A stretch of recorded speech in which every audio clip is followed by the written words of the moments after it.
Thanks for checking out the Locked On NFL podcast. Now on YouTube, great daily content every day.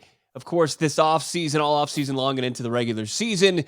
Every day, of course, across every podcast platform. Free and available to use the Peacock and Williamson podcast. Matt Williamson joins us here, fresh off the NFL Combine. Matt, always love to get your insight, former NFL scout. Which prospect was the most impressive last week in Indy? Wow, so many were, and there were some overlying themes of speed and athleticism, and it blows me away every year. And we're a year removed from the last combine, so just when I thought that these defensive players in particular couldn't get more athletic and more impressive, I was wrong. I mean, they took it up a level. I think you have to look at Jordan Davis, though, from Georgia, just because of the size and power. And you mix that with his ability to move. I mean, the 40 was unbelievable. I mean, it just is for a human being that big. But when you watch him on the drills, the hoop drills and the different bag drills and the dipping your shoulder around the tackling dummies and those type of things, he has rare flexibility too. It's not just explosion and power and acceleration in a straight line, but he can flip his hips and run and get low. He's really impressive, but man, I mean, I could give you 20 names. Yeah. Yeah, I mean, when you talk about a guy like Davis, can he be a completely different player? They play similar positions. Aaron Donald in the NFL, kind of undersized. Jordan Davis is going to be even oversized for that position. How do you envision his game translating to the next level? Well, the question with him is his stamina. How many snaps can he play? How many snaps in a row can he play?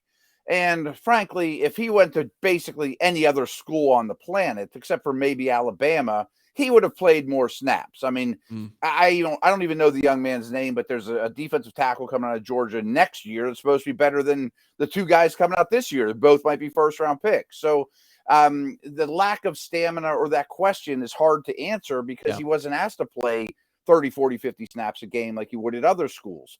But there were some instances, and one was against Alabama in one of the postseason games where he got worn down on a long series. He got out there and they start playing hurry up and he's gassed a little bit. So ideally, I think he goes to, a team that doesn't need him to play 80, 90% of the snaps. And it wouldn't even just be early downs or goal line. You can put him out there in any situation. But hopefully there's maybe some older guys in place that they need the breather and they could spell off each other almost like hockey lines. Yeah. The team I cover on a daily basis, Arizona Cardinals, he'd be a perfect fit there. Join that front seven with J.J. Watt, and we'll see what they do with Chandler Jones as far as free agency. But Marcus Golden already in the fold, and those linebackers, a guy in the middle in the teeth of that defense would be perfect. Let's move on here. There's a trio of prospects, Matt, that are in the running for the number one spot as far as this spring's draft goes. Did any of those guys separate themselves? The tackle from Alabama, Evan Neal, or the two pass rushers, Aiden Hutchinson and Thibodeau? I think you also have to put Ekwonu in there too from NC State. All four were very impressive. I don't know that any separated themselves. I don't know that I would change my selection if I were Jacksonville based on what I saw.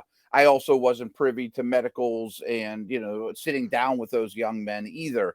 Thibodeau only ran a 40, looked great doing it, and he's very impressive.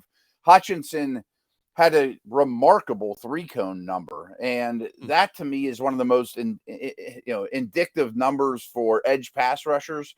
He was well under 7 seconds, which is just rare. A little bit of short arms for him though too. Certainly no physical issues with either of the tackles. There was more buzz, though, just talking to people that maybe Ekwonu is ahead of Neal on, at least half the boards out there. But the one that matters is Jacksonville. And I don't think you go wrong with any of those. Thibodeau would probably be my fourth of those guys, though. Matt Williamson, the Peacock and Williamson podcast. You obviously got to check it out. Flagship NFL show here on our network. Last question. A lot of people still lukewarm on this quarterback class. Who needs to have a huge pro day performance to really kind of solidify themselves as a first-round pick? Yeah, I wish it was that easy that, boy, they lit up pro day and that made them, from the third quarterback to the first. I think a lot of the evaluation is kind of already in the barn with these guys that you know who they are. You know, Ritter tested extremely well. I think people will be really happy with what he showed at the combine. I thought Malik Willis is clearly clearly he's the most talented, but even the passing drills, the ball came out of his hands a little different than everybody else. If you want somebody for week one, I think it's definitely Kenny Pickett. So I don't know the pro days will determine more. I think it's just what flavor ice cream are you after right now?